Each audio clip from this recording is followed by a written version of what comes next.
Halo guys, nama saya Mika Krisamanalu dari kelas 12 IPA 3. Pada kesempatan kali ini saya akan menjelaskan apa sih peran-peran dari wakil presiden pertama kita, yaitu Pak Muhammad Hatta atau kerap dikenal sebagai Bung Hatta.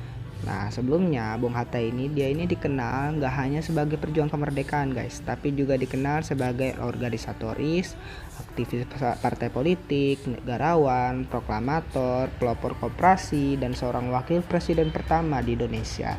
Mantep kan? Nah, beliau juga merupakan tokoh penting nasional yang merumuskan proklamasi bersama Insinyur Soekarno dan Ahmad Subarjo guys. Nah, beliau ini juga adalah orang yang menandatangani proklamasi bersama Insinyur Soekarno, yaitu Presiden RI pertama kita, dan mendampingi Insinyur Soekarno juga dalam upacara proklamasi kemerdekaan Indonesia pada tahun 1945 atau 17 Agustus 1945. Nah, lalu apa sih pengaruh atau impact dari beliau ini? Jadi yang pertama itu, waktu itu kan para pemuda itu kan mendesak Bung Karno untuk memproklamasikan kemerdekaan secepatnya di hari H, yaitu pas 17 Agustus 1945, yaitu pas sebelum pagi hari. Nah, tapi Bung Karno itu nolak guys jika Bung Hatta itu belum hadir. Nah, waktu pas Bung Karno dan para pemuda lagi bertikai, lagi bersitegangan satu sama lain, istilahnya lagi beradu debat lah ya. Nah, Bung Hatta ini tiba 5 menit sebelum proklamasi. Ya, bisa dibayangin sih, mungkin kalau Bung Hatta telat dalam acara proklamasi kemerdekaan Indonesia bisa berabe, benar bisa berabe. Karena kan proklamasi sendiri ditandatangani oleh Bung Karno dan Bung Hatta ya. Masa Bung Hatta nggak hadir? Nggak dong. Nah, yang kedua, tepat setelah proklamasi, beliau juga langsung menjabat jadi wakil presiden pertama Indonesia. Benar-benar tepat setelah proklamasi dia jadi wakil presiden. Mantep gak tuh? Nah, yang ketiga, Bung Hatta juga memperjuangkan Indonesia di konferensi meja bundar. Nah, jadi gini ceritanya. Pas setelah proklamasi, sebenarnya perjuangan Indonesia belum berakhir guys. Ada banyak hal yang harus dilakukan Indonesia agar diakui sebagai negara yang berdaulat dan resmi merdeka.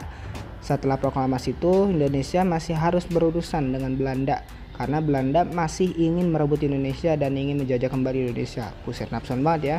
Aduh. Nah, gimana lah caranya? Lewat agresi militer, perjanjian-perjanjian nasional seperti perjanjian Renville, Linggarjati, dan lain-lain.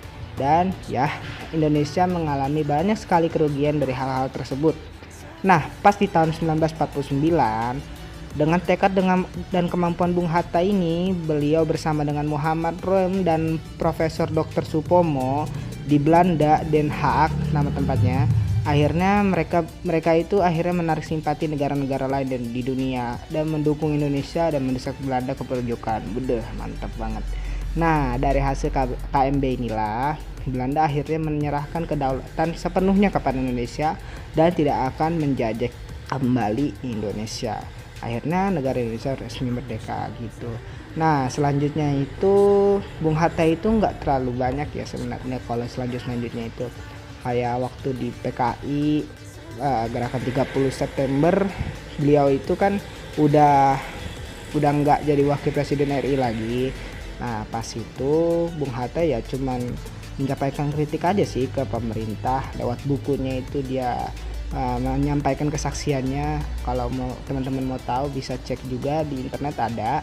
Ya gitu aja sih ya. Kalau misalkan ada kritik atau saran bisa di chat di kolom komentar ya. Terima kasih